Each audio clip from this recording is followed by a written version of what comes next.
Hello students, मैं संदीप खरे स्वागत करता हूं आज के बहुत ही शानदार लेक्चर में। आज हम शर्तों के बारे में समझेंगे और ये परिचय नंबर 3 है। आज हम इन शर्तों को अच्छे से समझेंगे कि ये आती कहाँ से हैं। जैसे ये वाली एक शर्त है और ये वाली एक शर्त है। फिर इसके बाद आपको चैप्टर के सवाल बिल्कुल आसान लगेंगे और इनका संबंध पिछले लेक्चर से है जिसमें हमने परिचय 1 और परिचय 2 देखा है। तो बेसिकली वो हम चैप्टर को समझ रहे हैं कि इनमें कैसे कैसे फॉर्मूले हैं, मानक रूप क्या होता है, दो चर वाला रैखिक समीकरण क्या कहलाता है, उसे मानक रूप में कैसे बदलते हैं और ग्राफ में कैसे वो प्रदर्शित होता है। तो अगर आपको चैप्टर 3 बहुत अच्छे से समझना है तो आप प्लेलिस्ट में जाके क्रम से चैप्टर 3 के वीडियोस देखेंगे तो निश्चित है कि आप चैप्टर 3 में मास्टर हो जाओगे। तो चलिए फिर शुरुआत करते हैं। देखो, पिछले लेक्चर में हमने देखा कि यदि हमारे पास कोई दो चर वाला रैखिक समीकरण है, जैसे ये वाला है, तो इसमें दो चर हैं, एक x है और ये y है, इसलिए हम इसे दो चर वाला और रैखिक इसलिए बोलते हैं क्योंकि इनके ऊपर एक की घात मानी जाती है। यहाँ भी x के ऊपर कोई घात नहीं है तो एक की है और यहाँ भी y के ऊपर कोई घात नहीं है तो एक की है। तो ये कहलाता है दो चर वाला रैखिक समीकरण। लेकिन अगर आपसे बोला जाए कि इसे मानक रूप में लिखो, तो मैंने आपको बताया है कि अगर इसके बराबर में 0 है तो ये मानक रूप में है, तो इसी को हम मानक रूप में भी लिख सकते हैं। कैसे लिखोगे? ये देखो, 2x लिखा पहले ज्यों का त्यों, फिर 4y लिखा, फिर मानक रूप का मतलब होता है बराबर में 0। लेकिन अभी बराबर में कितना है? 12 है, तो ये जो प्लस का 12, क्योंकि कोई भी चिन्ह नहीं है तो ये प्लस का ही माना जाएगा। इसका ट्रांसफर इस तरफ कर दो तो माइनस का 12 हो जाएगा। तो अब हम बराबर में, यहाँ पे कुछ भी नहीं बचेगा बराबर में, तो अब हम 0 लिख सकते हैं। तो ये है इसका मानक रूप। मानक रूप दो चर वाला रैखिक समीकरण जो है इसका यही होता है। इसको हम ऐसे प्रदर्शित कर सकते हैं कि ax plus B Y plus C बराबर 0। ये कई बार एग्जाम में आया है कि दो चर वाला रैखिक समीकरण जो है इसका मानक रूप लिखिए तो ax plus B Y plus C बराबर 0। तो ये वाला आपको ध्यान रखना है। ये सभी समीकरणों के लिए होता है मानक रूप जिसमें बराबर 0 होगा। कहने का मतलब है कि x के पास में कोई संख्या होगी, जैसे यहाँ पे 2 है, उस संख्या को हम a मानते हैं तो a का मान हो जाएगा 2। फिर y के साथ में कोई संख्या होगी और कोई अचर पद होगा। तो ये तो ही मानक रूप वाली बात, और ये हमने पिछले लेक्चर में बहुत डिटेल से समझी है। अब कोई भी दो चर वाला रैखिक समीकरण है, जैसे यहाँ पे आपको ये दिख रहा है, ये ग्राफ पर प्रदर्शित हो सकता है एक रेखा के द्वारा। मतलब यहाँ पे अगर आपके सामने कोई ग्राफ है तो वो समीकरण कोई भी एक लाइन द्वारा ऐसे प्रदर्शित हो सकता है। जरूरी नहीं है कि यही लाइन है, लेकिन हाँ, एक सीधी लाइन ऐसी बन सकती है, ऐसी बन सकती है, समीकरण के हिसाब से लाइन बन सकती है, लेकिन एक सीधी लाइन के द्वारा प्रदर्शित हो सकता है कोई भी समीकरण। अब आपके दिमाग में ये क्वेश्चन आ रहा होगा कि समीकरण ग्राफ पे कैसे दिखाएंगे। तो यही हमें उदाहरण 1 में भी करना है कि समीकरण को ग्राफ में हम कैसे दिखा सकते हैं। देखो, जैसे आपके सामने ये समीकरण है तो इसे आसानी से हम ग्राफ में एक लाइन के द्वारा प्रदर्शित कर सकते हैं। देखो कैसे। देखो, यहाँ पे x है और y है। अगर हम x का मान रख देंगे तो y का मान मिल जाएगा, और अगर हम y का मान रख देंगे तो x का मान मिल जाएगा। देखो कैसे। जैसे हम x बराबर, यदि हम यहाँ पे 0 रखते हैं, बहुत ध्यान से समझना, क्योंकि जितना अच्छे से समझोगे उतनी देर तक परीक्षा तक याद रहेगा एक एक पॉइंट। अगर हम x बराबर 0 रख देंगे तो यहाँ पे देखो, 2x की जगह पे 0 रख दिया, प्लस 4y बराबर 12 है। 2 शून्यम शून्य, ये पूरा पद 0 हो जाएगा तो इसको नहीं लिखेंगे आगे। अब आगे लिख देंगे 4y बराबर 12। अब बाई के साथ में जो 4 है ये गुणा में है, तो गुणा वाली संख्या कहाँ आ जाएगी? बटे में। तो बाई बराबर 12/4, 4 तिया 12। बाई बराबर कितना आया? 3। बाई का मान एक 3 मिला। तो बाई का मान 3 कैसे मिला हमें? हमने x बराबर 0 रखा तो बाई बराबर हमें कितना मिल गया? 3। तो एक बिंदु हमें मिला, पहले x का लिखते हैं फिर y का, निर्देशांक बिंदु। तो पहले भुज लिखेंगे यानी 0, फिर कोटि लिख देंगे 3। तो ये ग्राफ के लिए हमें एक बिंदु मिला है और इसको हम जानते हैं कि कैसे दिखा सकते हैं, अभी मैं आपको बताऊंगा। तो अगर हम x का मान दो चर वाले रैखिक समीकरण में रखते हैं तो हमें y का मान मिल जाता है। इसी तरीके से अगर हम y का मान रख दें तो x का भी मिल सकता है। देखो y का मान अगर हम 0 रख दें तो क्या मिलेगा? 2, इसको ज्यों का त्यों लिख रहे हैं, 2x प्लस 4 और y की जगह पे 0 रख दो इस बार, बराबर 12। अब आप सोच रहे होंगे कि क्या 0 ही रखना है? नहीं, कुछ भी रख सकते हो मान, मैं सिर्फ समझा रहा हूं, ठीक है। जो जिसमें ज्यादा अच्छा आंसर आए वही रखना है, मैं आपको बताता चलूंगा। तो देखो ये जिसके साथ में 0 है वो तो गया, तो ये पद गायब, तो क्या बचेगा? 2x बराबर 12 बचेगा कि नहीं? अब यहां देखो x के साथ में 2 गुणा में है, गुणा वाली संख्या कहां लेके आ जाओ? बटे में। तो 12/2, 2 × 6 = 12। तो यहां पे भी हमें x बराबर 6 मिला है जब हमने y बराबर कितना रखा था? 0। तो यहां पे ये समझना है कि x का पहले ही लिखना है, भले ही बाद में मान मिला, x पहले लिखोगे y बाद में लिखोगे, ये क्रम होता है मैथमेटिक्स का।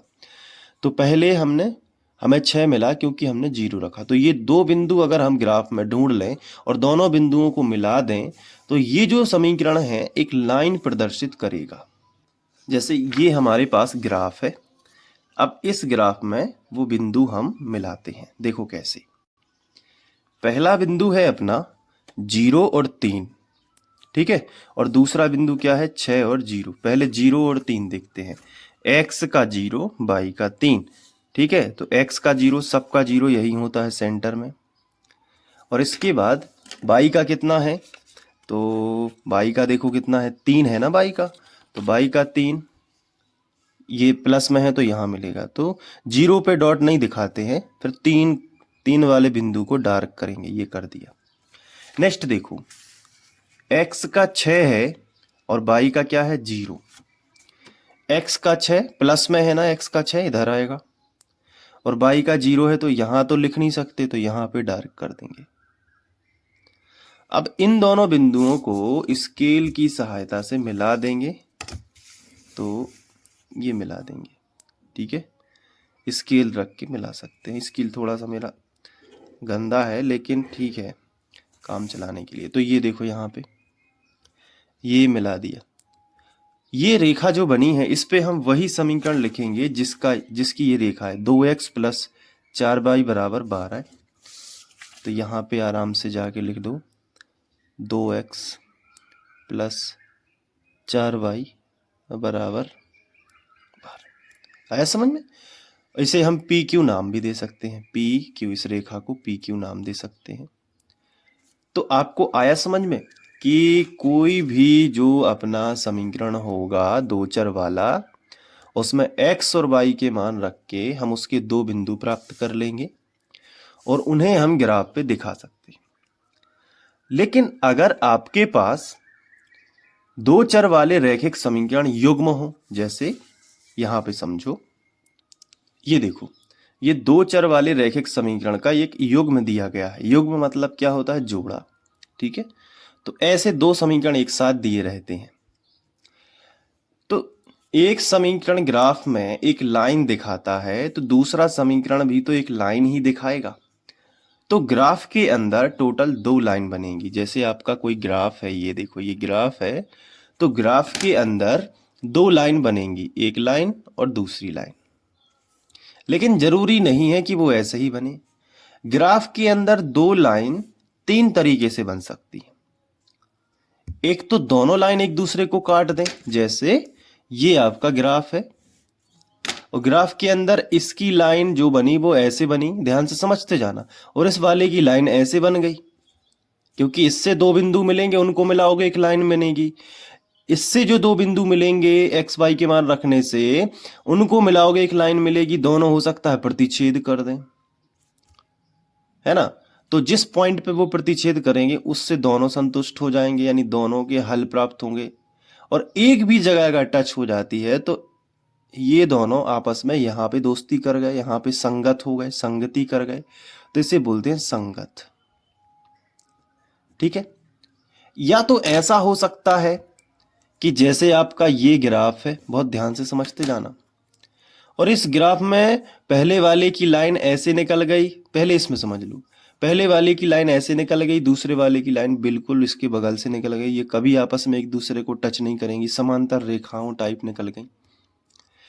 तो ये कभी एक दूसरे को टच नहीं करेंगी, तो इनकी संगति नहीं हो सकती, तो ये असंगत है, इनकी मित्रता नहीं हो सकती, क्योंकि टच ही नहीं करेंगे। टच करेंगी तभी मित्रता होगी, उसे बोलते हैं संगत।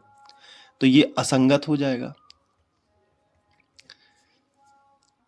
और इसमें जो है एक ऐसा होता है कि जैसे पहले समीकरण की लाइन यहां से गुजरी, दूसरे समीकरण की लाइन भी इसी के ऊपर से गुजर गई, बिल्कुल इसी के ऊपर से, बिल्कुल एक भी पॉइंट इधर उधर नहीं हुआ, इसी के ऊपर से गुजर गई है।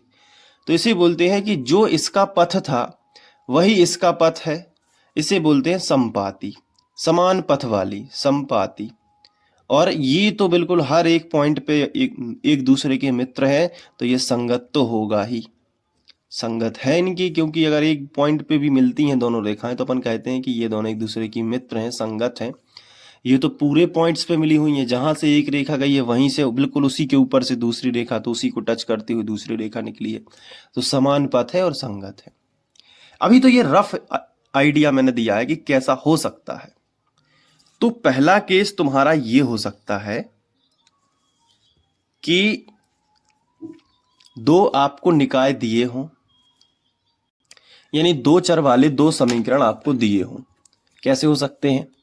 पहला हो सकता है, मैं यहां पे लिखूंगा,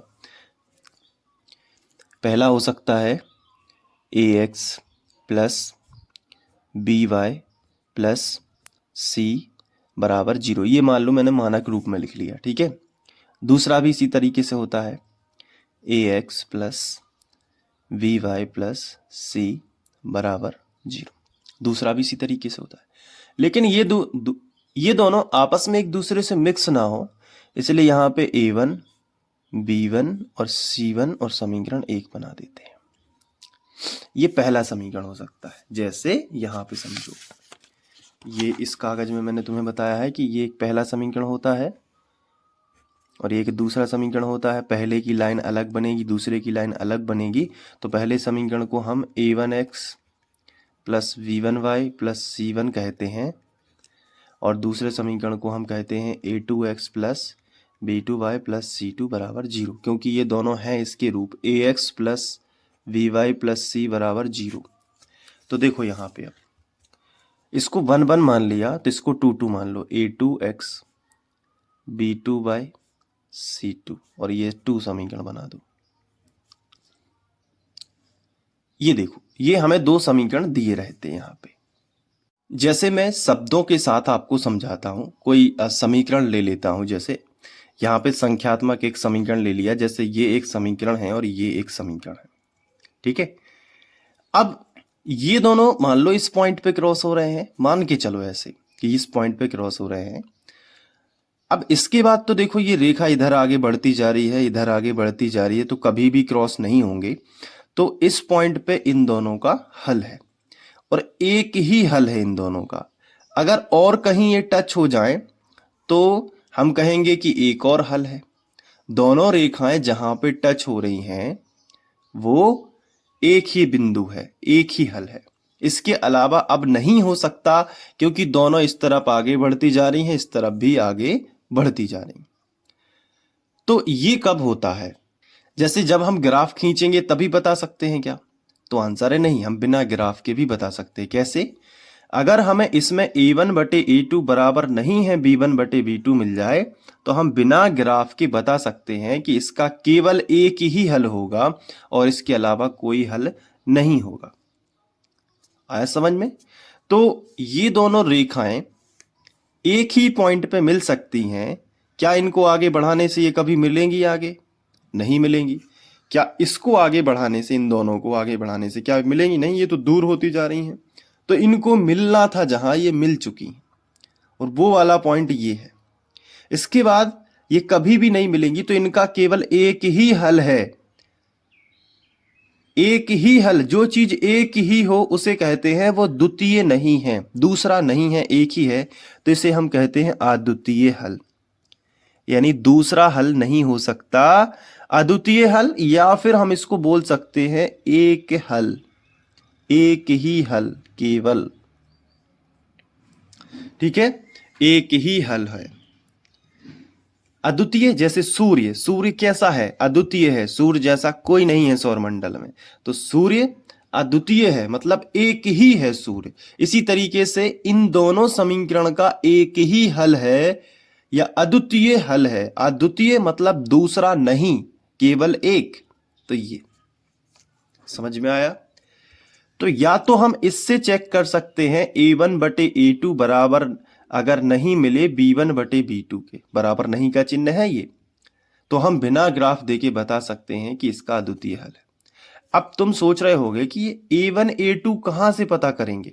बहुत सिंपल है, इन दोनों समीकरणों की तुलना इससे करोगे तो पहले समीकरण में जो x के पास है, पहले समीकरण में x है, यहां भी पहले समीकरण में x है। यहां देखो x के पास में 2 है और यहां x के पास में a1 है, तो a1 का मान कितना हो जाएगा? 2।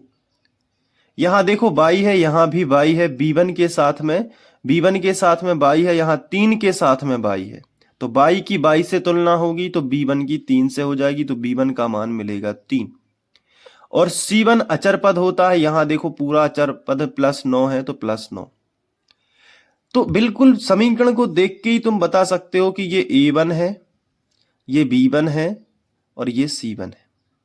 इसकी चर्चा हमने परिचय नंबर 2 में करी थी, जो इसका सेकंड वीडियो है भूमिका वाला। तो ये है a1, ये है b1 और ये है c1। यहां पे देखो ये है a2, ये है b2 और ये है पूरा प्लस माइनस के साथ लेना है c2। तो a1 बटे a2 करेंगे तो कितना मिलेगा? 2/7। और b1 बटे b2 करेंगे तो कितना मिलेगा? 3/4। क्या ये इसके बराबर है? आंसर है नहीं है। वीडियो की क्वालिटी बढ़ा लेना यदि दिख ना रहा हो तो। ये इसके बराबर है क्या? नहीं है, तो ये लिख सकते हैं बराबर नहीं है। तो इन दोनों समीकरणों को हल करने के बाद हमें प्राप्त हो जाएगा अद्वितीय हल, चाहे ग्राफ में देख लो चाहे डायरेक्ट बता दो। आ गया समझ में? और निकाय बताओ संगत है कि नहीं है? तो बिल्कुल संगत है, क्योंकि कम से कम एक जगह तो ये टच हुए, और टच होना मतलब संगत होना। ट्रिक की बना लो इसकी, टच होना मतलब संगत होना। ठीक है, टच होना मतलब संगत होना। अब देखो जैसे, तो हम अपनी बात पे वापस आते हैं कि आपको अगर 2 समीकरण दिए गए हों तो दोनों की रेखाएं 3 तरीके से प्रदर्शित हो सकती हैं। हो सकता है दोनों कट जाएं। अब दूसरा केस ये हो सकता है, ये वाला देखो, हो सकता है कि पहले समीकरण की रेखा ऐसे निकल जाए और दूसरे समीकरण की रेखा ऐसे निकल जाए, ना ये टच हुई है ना कुछ हुआ है, तो इन्हें कहते हैं समांतर रेखाएं। क्या एक भी बिंदु पे ये टच हुई है? आंसर है नहीं। क्या ये आगे जाके टच हो सकती है? आंसर है नहीं। क्यों? क्योंकि ये समांतर रेखाएं। तो इन दोनों की कभी भी संगति नहीं हो सकती, क्योंकि टच होना ही संगति कहलाती है, एक दूसरे को छूना ही संगति कहलाती है। क्या ये दोनों रेखाएं एक दूसरे को छू सकती हैं? आंसर है नहीं। तो इसे क्या कहेंगे? असंगत। ये कभी टच ही नहीं करेंगी, क्योंकि समांतर रेखाएं हमेशा कैसी होती हैं? असंगत होती हैं। और जब ये कभी एक दूसरे को टच नहीं करेंगी तो कोई पॉइंट नहीं मिलेगा, कोई बिंदु नहीं मिलेगा, जैसे हमें इसमें मिल गया था, तो इसका एक हल निकल आया था यहां पे। और जब ये दोनों रेखाएं कभी टच नहीं करेंगी एक दूसरे को, तो इनका कोई भी हल नहीं होगा, क्योंकि ये टच नहीं करेंगी। टच करेंगी तभी तो हल होगा ना। समांतर रेखाएं कभी एक दूसरे को टच नहीं करती, तो इनका कोई भी हल नहीं होगा। तो लिख सकते हैं कोई हल नहीं है। बिना ग्राफ खींचे कैसे बता सकते हैं? देखो यहां पे एक एग्जाम्पल ले लेते हैं। 2x धन 3y माइनस 7 बराबर 0। यहाँ पे ले लेते हैं 4x प्लस 6y माइनस 4 बराबर 0। ये है तुम्हारा समीकरण 1 और ये है समीकरण 2। चलो बताओ इसमें a1 b1 c1 बताओ फटाक से। ये a1 है, ये b1 है और ये c1 है। तो a1 का मान बताओ जल्दी से 2, b1 का मान बताओ कितना है 3 और c1 का मान बताओ कितना है -7। 2 3 -7, माइनस के साथ लिखना है आखिरी वाला पद। जो भी प्लस का चिन्ह होता तो प्लस के साथ लिखते। यहाँ बताओ a2 कितना है 4, b2 कितना है 6, c2 कितना है -4। आया समझ में कुछ? बिल्कुल। अब देखो a1 बटे a2 अगर हम कर देते हैं, यहीं पे कर देते हैं, a1 बटे a2 कितना मिलेगा 2 बटे 4। ठीक है, इसको कैंसिल करोगे। यहाँ पे समझा देते हैं थोड़ा सा रफ के अंदर, यहाँ पे रफ पेपर रख लेते हैं। अब ध्यान दो, यहाँ पे जैसे 2 बटे 4 है, a1 बटे a2 कितना है 2 बटे 4। इसको काटो, 2 एकम 2, 2 दूनी 4, कितना आया 1 बटे 2। चलो b1 बटे b2 चेक करो, 3 बटे 6, इसको कैंसिल करो, 3 एकम 3, 3 दूनी 6। मतलब a1 बटे a2 का मान भी 1 बटे 2 है और b1 बटे b2 का मान भी 1 बटे 2 है। तो हम कह सकते हैं कि a1 बटे a2 बराबर है b1 बटे b2 के। चलो ठीक है, क्या c1 बटे c2 भी है?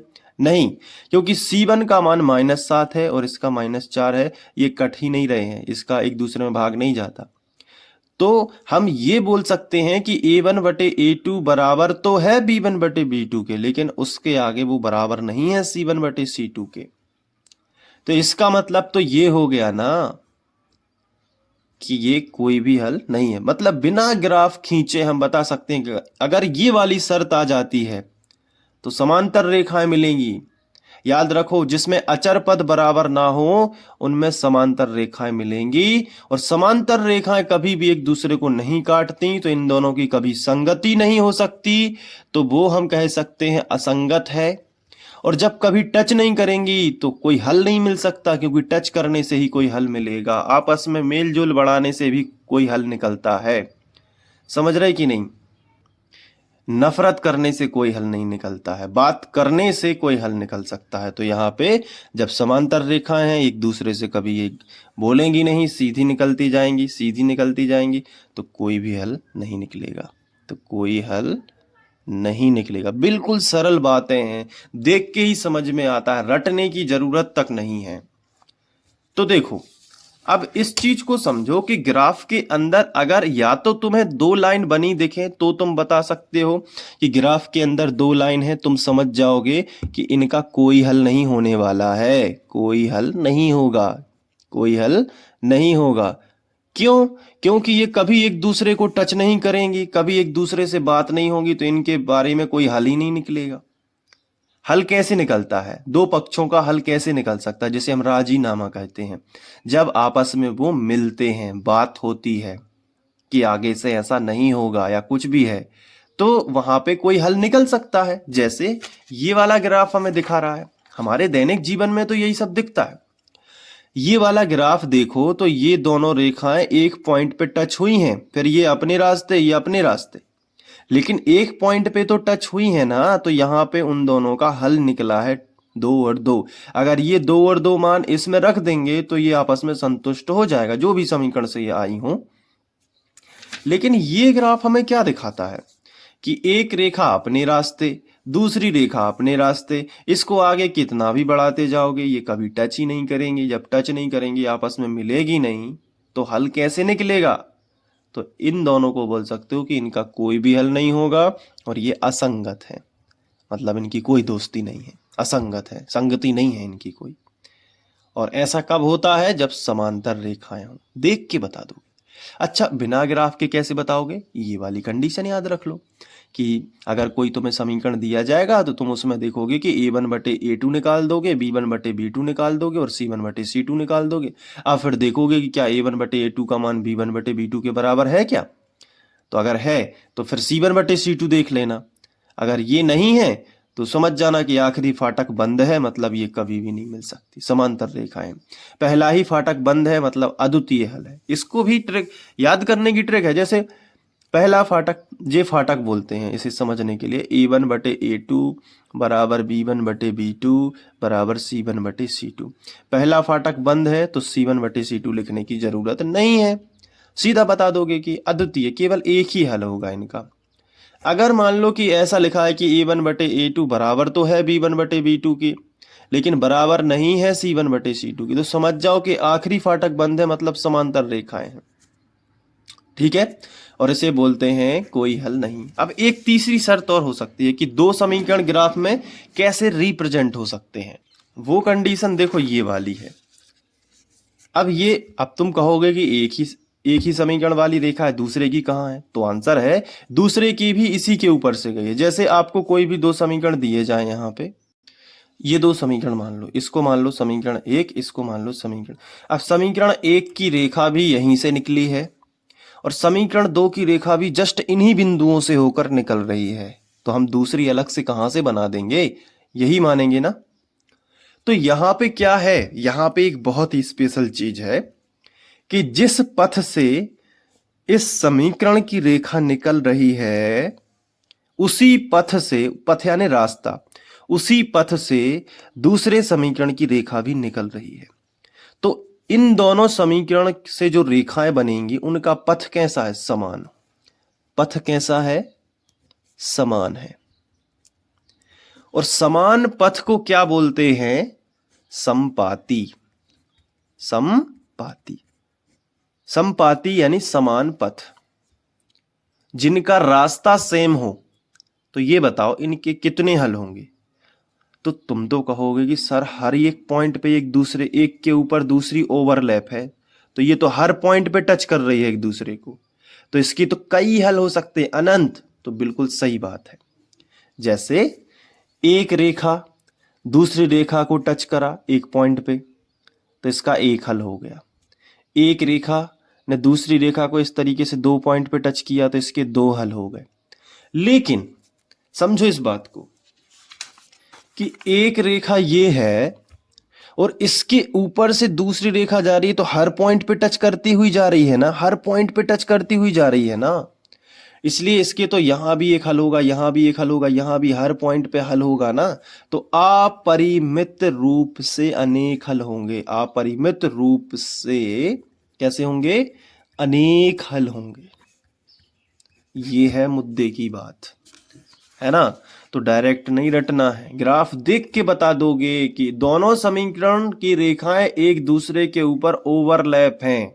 ओवरलैप जानते हो ना, कि जैसे एक उंगली है, इसके ऊपर दूसरी उंगली इस तरीके से रख जाए तो इसे बोलते हैं ओवरलैप। अब ऊपर से देखोगे तो ऊपर वाली उंगली ही दिखेगी, लेकिन है ये दो, लेकिन दिख रही है केवल ऊपर वाली एक। ऐसे यहां पे भी है, ऊपर वाली रेखा दिख रही है लेकिन ओवरलैप है, इसके नीचे भी एक रेखा है नीचे वाले समीकरण की।